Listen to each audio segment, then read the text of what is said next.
Hello everyone, my name is Cody Banners, and today I'm going to discuss my thoughts on the latest record from UK progressive metal and djent band TesseracT. This band, alongside others like Periphery, has been leading the pack in this modern wave of progressive metal and djent since the early 2010s. While it can arguably be kind of easy to very neatly put this band, underneath this kind of specific umbrella of metal music, TesseracT have always had a very interesting sense of ethereal atmosphere, composition, and melodic sensibility, which resulted in their album Altered States from 10 years ago, which is to date their only album with Ash O'Hara as the lead singer, to be one of the best djent albums out there. While their other three, which feature the, primary singer, Daniel Tompkins, maybe don't quite live up to Altered State in terms of quality, their whole discography possesses similar appealing elements for me to consider myself an enjoyer of their style in general. However, I was particularly quite excited for War of Being, for not only the obvious reasons, since this album is, their first in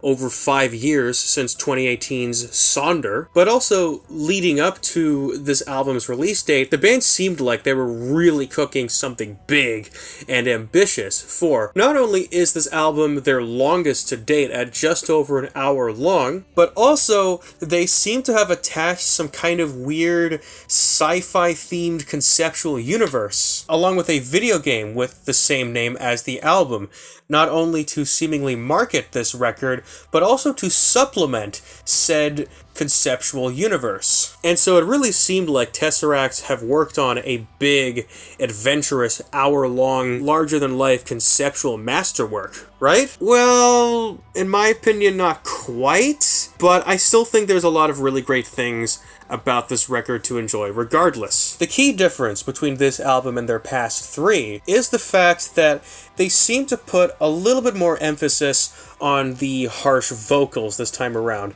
very nicely balanced with Daniel's very melodic cleans. And so in a way, this album feels somewhat like a return to form to their debut album, One, where the band kind of dive quite a bit back into their Textures-esque progressive metalcore roots. Compared to their debut from 12 years ago, this album does feel quite a bit more refined in a few places. For one, the production of this album is really stellar. Djent music of this caliber in general has this kind of mechanical, futuristic vibe to it, which, fits well with like a nighttime city setting, in my opinion. And TesseracT throughout their career have consistently nailed that atmosphere to a T, including on here, which is somewhat of a requirement for an album that seems to communicate its own kind of universe and story. Along with that, Daniel Tompkins as a vocalist is incredibly competent and skilled, and possibly even more so than ever, for he really showcases quite a bit of range in his screams and in his cleans consistently. And while he can be a little bit overly self-indulgent on a couple of tracks like Legion, overall his delivery feels very tasteful and adds quite a lot to the charm of this band. Along with that, the band do in general have a fairly good sense of very tight, technical, at times pretty off-kilter grooves, which is shown almost right away with the weird kind of atonal Meshuggah-esque riffing of the opener Natural Disaster. This 6-minute cut blossoms into something that is a lot more emotive and a lot more atmospheric and beautiful than what it initially may seem, before leading up to a massive and pretty cathartic finale towards the very end. Following tracks, Echoes and The Grey pretty effectively continue this momentum that the opener sets up in a way that is a little bit more accessible and single-worthy, especially one of the actual singles, The Grey, which is arguably the album's most single-worthy track, with these pretty catchy kind of syncopated grooves and screams that,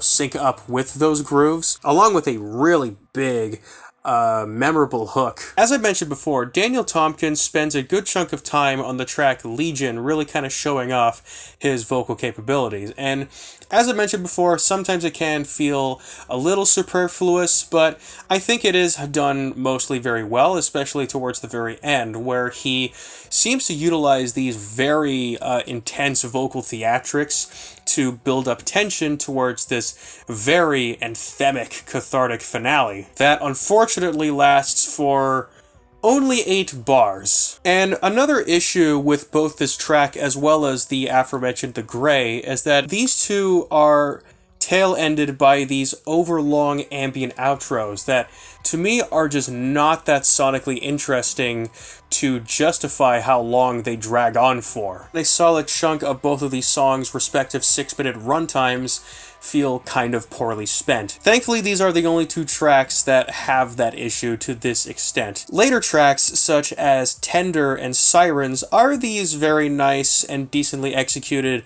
linear, softer ballads of sort that feel very reminiscent of similar types of songs that you would hear from one of the band's previous records titled Polaris. And while these songs do have some very nice, pretty melodies and some solid build-ups that lead up to pretty cool finishes, the song's power does feel a little bit diminished, in my opinion, by the fact that they are kind of predictable and arguably a little bit self-derivative. Especially the track Sirens. While I appreciate how this song sort of feels like it's continuously building up to a crescendo that doesn't really arrive, I feel like for a good majority of the time, the song doesn't really have much of its own personality other than just being their song Tourniquet, but without a big crescendo, I guess. What these 2 tracks sandwich, however, is the massive centerpiece 11-minute title track, which was also the album's first single. Why they decided to release a big 11-minute highlight as the first single, I have no freaking idea, which is partially why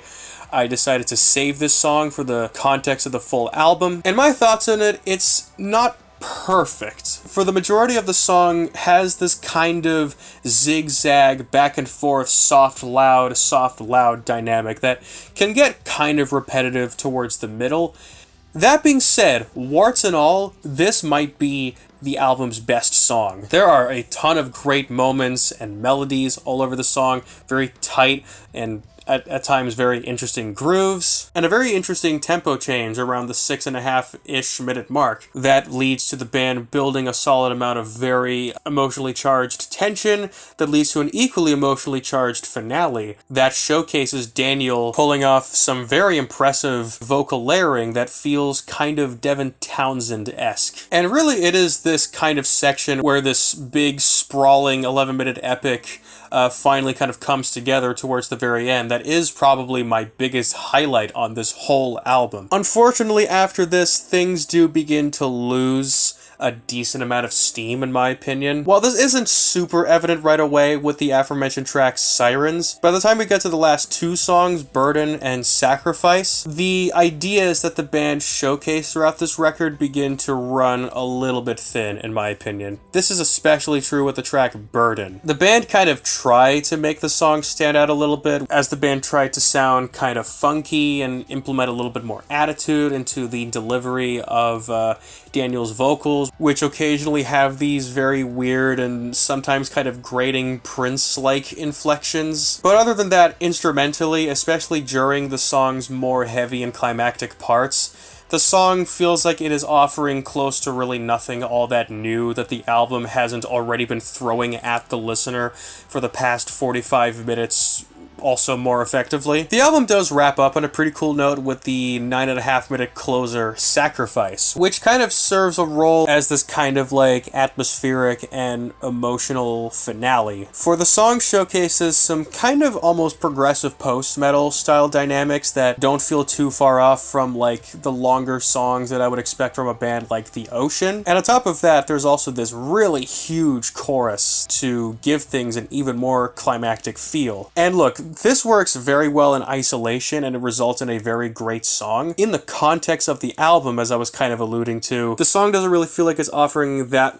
anything that is that much more different or ambitious or surprising towards the very end in terms of guitar work and song structure, which I feel like does lessen the impact and the power that they seem to really want the song to have. So yeah, what do we have here exactly? We have definitely a TesseracT album released in 2023. Albeit a very good one, but not quite a great one. Sure, while I admire the technical ability and the general confidence that the band have at this point in their career, and a lot of aspects of them feel quite refined and mature at this point, the songwriting and the execution of those elements don't really feel all that ambitious compared to what the band have done before, and also far from enough so to, justify this album's hour-long runtime, as well as the fact that it has, a whole narrative conceptual universe attached to it,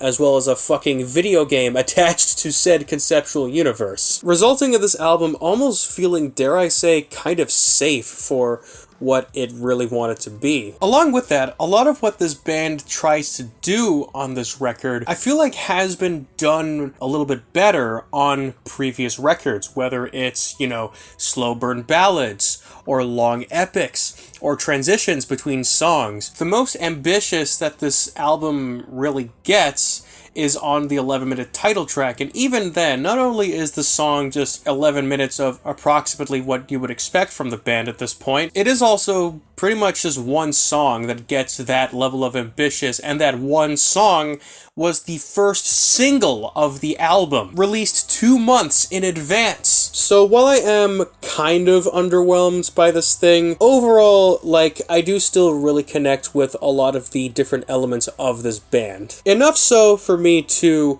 highly recommend this to anyone who is just head over heels over this band, or just really into the, modern prog metal and djent sound. Because if so, there is a very strong chance that you will get something out of this for sure. But of course, those are just my thoughts on this new TesseracT album, so by all means, please feel free to comment your thoughts in it in the comment section down below. I do genuinely hope that you got more enjoyment out of this record than I did. And as always, please feel free to like and subscribe and comment, and I will see you guys next time. Have a good one.